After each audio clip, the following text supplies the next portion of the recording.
서론을 처음 작성하실 때 우선 말씀드렸던 것처럼 선행연구를 많이 읽으라고 하니까 선행연구를 읽으면서 어떻게 읽어서 어떻게 써야 될지를 모르니까 이렇게 쌓아놓고 읽으면서 전체를 다 읽고 바로바로 서론을 비슷하게 통과된 논문이니까 비슷하게 써볼 수밖에 없는 거예요. 모르시기 때문에. 그렇게 하다 보면 한 문단 단위로 짜집기도 되지만 그게 또 비의도적인 표절도 될 수 있고 서론에 체계나 틀을 갖춰질 수가 없는 거예요. 그래서 저희는 연구 계획서를 활용을 해서 저희가 샘플도 드리지만 서론의 체계에 맞게 일단 선행 연구를 읽고 연구 계획서 샘플에 맞춰서 뼈대를 먼저 짜야 됩니다. 서술식으로 쓰는 게 아니라 일단 개조식으로 우리가 보고자 하는 주제 관련해서 아까 얘기했던 사회적인 상황과 트렌드가 어떻고 이슈가 어떤 게 이슈가 되고 있어서 어떤 분석이 왜 필요한지를 연구 필요성을 나타내야 됩니다. 그래서 문제 제기 연구 배경이란 건 연구 필요성을 도출하기 위한 연구 질문을 이렇게 자연스럽게 던져주고, 물론 그 질문을 던질 때 그냥 막연한 두리뭉실한 얘기보다는 이제 통계 자료나 또는 그 학자들의 주장이나 선행 연구에서 언급했던 그런 객관적인 근거가 있는 자료들을 제시하면서 사회적 이슈가 이런 게 되고 있고 트렌드가 이렇다, 이런 식으로 연구 질문을 던져서, 그래서 아까 마케팅 기업별로 마케팅 전략을 업종별로 어떤 차이가 있는지를 한번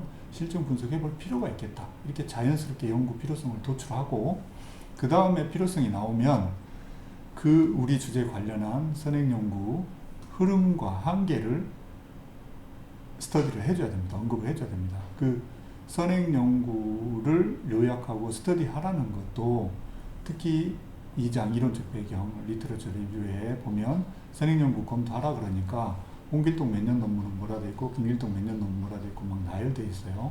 통과된 논문들도.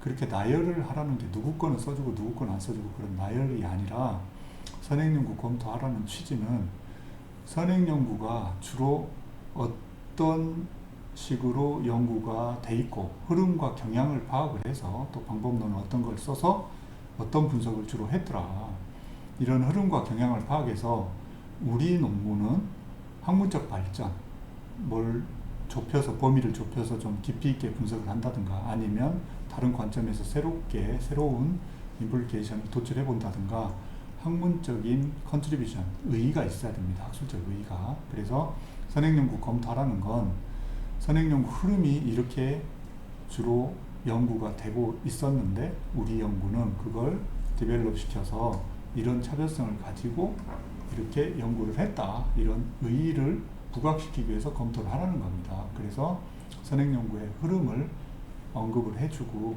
그 흐름에 따라서 우리 연구의 의의와 차별성을 기술을 해줘야 됩니다.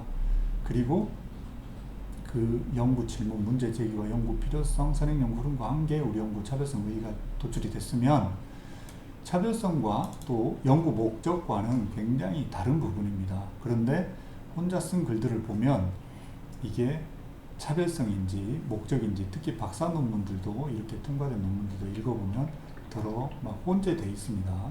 차별성인지 목적인지 구별도 안 되고. 그런데 차별성은 선행연구와 상대적인 의의, 학문적 발전 이런 게 무엇인지를 제시해주고, 그걸 위해서 우리 연구 목적이란 건 아까 우리가 던졌던 연구 질문과 연구 필요성에 따라서 구체적으로 어떤 걸 분석할 거고 어떤 걸 이론적 고찰해서 어떤 걸 분석하겠다, 구체적인 팩트, 이게 연구 목적이 됩니다. 그래서 명확하게 구체적으로 진술을 해줘야 됩니다.